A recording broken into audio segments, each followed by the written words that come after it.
What's up everybody, Rob here. So this is a video that I'm just putting out. My work schedule has been absolutely insane the past couple of weeks, and so I haven't been putting out videos as often as I would like, and I have plans that I'm trying to do, but they keep getting, well, they keep not happening. But in any case, I'm going to put out this video just real quick, just some thoughts I had at my job, which is not very intellectually stimulating, so things pop in my head, and I figured I'd share them with all of you, and it has to do with the bardiche. Now, I've done a video previously on bardiches, and you can check that out if you would like. If you've already seen it, you should watch it again, because I care not from whence the views come, only that they do. But in any case, the point of this video is talking about the bardiche, and that it is not a polearm. People have this idea in general pop culture that the bardiche doesn't come up very often, because this is not a very popular weapon in general pop culture.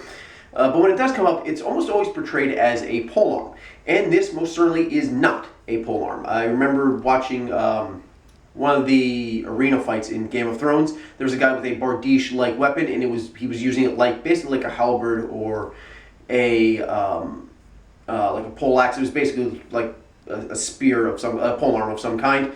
I know Mountain Blade Warband. I've not played Bannerlords yet because I'm not actually spending money on a full title, like a full price on a video game. Yeah, it's hilarious. But yeah, I know definitely in Warband there were bardiches in there, and they were polearms, definitely. They were polearms. I think D&D, they classify them as polearms too. I don't know, I've never played D&D, but generally speaking though, these are thought of as more like spears, when in actuality they're not. They're axes. They are descended from the Danex. Norse raiders went down to what is now Eastern Europe, and they brought the Danex with them, and it over time developed into, well, this. So historically speaking, they were not polearms because the largest ones are only about 5 feet. There's very, very rare that you have one that's larger than 5 feet. I'm 5'7". This one's about, about 4 feet, maybe a little over 4 feet in length. This is about like, a fairly typical sized one. They usually don't get like, much higher than this. So anything, I know that there is some gray area when it comes to classification of weapons, like at what length does a dagger stop being a dagger and start being a sword? The answer is, well, you just kind of know it when you see it. But anything that's like 5 feet in length or less, that is not a polearm. So that's your first piece of evidence. The other thing is, this is a lot of metal here. This is about 8 pounds in total, and the blade itself is probably closer to about 7 pounds by itself. Can you imagine like 7 pounds of metal like this on the end of like an 8-foot long shaft, and trying to, balance that thing and try to, this is incredibly awkward as it is. Now add like 3 more feet onto this, 3 or 4 feet onto this. I mean, it just would never work properly. So therefore, it would just be used as an axe. These things are much more axe-like than they are polearm-like. I think the confusion comes up when people think polearm and they think axe. Okay, you chop with an axe, and then you thrust with a spear or some other polearm, and you can in fact thrust with this. This thing it's very thick here. This is for safety purposes, but if you can imagine this being a nice thin, sharp blade here, yeah, you can definitely thrust with this. So this is certainly, I think that's what the main cause of the confusion is, that this is an axe you can thrust with. Therefore, okay, you think axe you can thrust with, that would be something like a pole axe or a halberd. Those are polearms. This is a polearm. It's math. It's commutative. Is that commutative property? I don't know. Distributive. I don't know. Math sucks. It's not a real subject. I'm reasonably sure, but whatever. But I think that's where the confusion comes in. But like we said, this is just way too. The head here is just way too massive. It is way too much metal to be putting on the end of a long shaft and trying to stab someone with long range. So the question becomes, okay, well, how do you use this thing in combat? Well, okay, you could just use it like an axe. You just grab it, grab it like, I don't have much room here, but you grab it here and you just swing it and you can take someone's head off. And you could do that, certainly, and like we've established, you can thrust with it at range. But you're not really, like if somebody does have a polearm, they're going to outdistance you. So the question is, how do you use one of these things? Well, so I mean, you could do that. You could thrust with it, and you could just cut with it. But I think this thing is actually much more sword-like than either an axe or a spear. This is more like a sword than anything else. A natural place to hold my hand right here, it just feels natural, is right about here. Now this is very awkward right here. It can be done, yes, but ideally though, it would be right, my hand, my dominant hand would be right underneath the blade. It just feels really natural right here. And from here, this is sword length. This is like, this is arming sword length.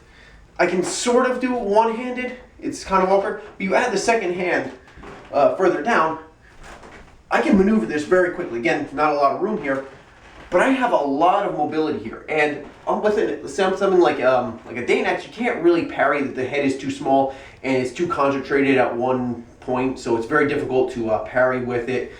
Or like if there's an incoming blow to knock it aside, you can do that real easy here. Okay, you can do this real easy. You can follow all the main guard positions, say longsword positions, modified of course. But here you have, what was it, posta di donna. I don't know, I don't speak Italian, but you have these other positions. Oxguard. Oxguard's kind of awkward and it's a bit, bit short here, but you have, and given that I have no idea what I'm doing, but you can go through all these positions and it seems really, really natural to do so. So honestly, it just, and if you don't want to have your hand here, you can actually have it inside this cutaway here. It is a little more awkward here, but your hand is now that much more protected. And because of the length of the blade, you have something like, like a Dane axe and you just thrust with it. That's just the thinness of the blade, the sharpness of the blade, and the raw impact trying to cut with it. This, you can definitely get like a nice draw cut with this and really take advantage of this length here and just slide it right through an opponent, or you can also do push cuts and easily recover, switch off hands. You can then parry aside, thrust with it, cut, again, draw cuts and push cuts. And you can go through all of these things very, very easily with this type of weapon. So this is actually, in my opinion, much more like a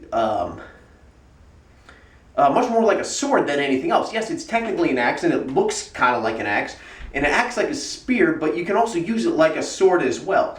So, yeah, I mean, just some thoughts that I had about this, and it just seems much more natural that way. And of course, if you saw my video and this is actually very prominently used by the Strelzy and others as well as a rest for muskets. So you can take your musket, use it as a stand to rest the barrel of your musket on it. You fire it, and then this was an era before bayonets. So if the guy comes, you fire off your musket, doesn't work properly, you ditch the musket, you pick this thing up, and you're ready to go to defend yourself. So there you are, just a couple quick thoughts I had about the bardiche. It's a really cool weapon that I think needs to be utilized much more in pop culture. If you're writing any kind of novel or anything, feel free to include one of these. Well, not like I have any authority over you at all, but try to incorporate one of these things in there. We don't really talk about bardiches nearly enough. I just thought it'd be something cool to talk about, and so I did. So in any case, that is it for this video. Please hit the like and subscribe button. More videos coming out whenever I get around to it, hopefully. And yeah, have a good day. Or don't have a good day. Your adults have any kind of day you want. See you later.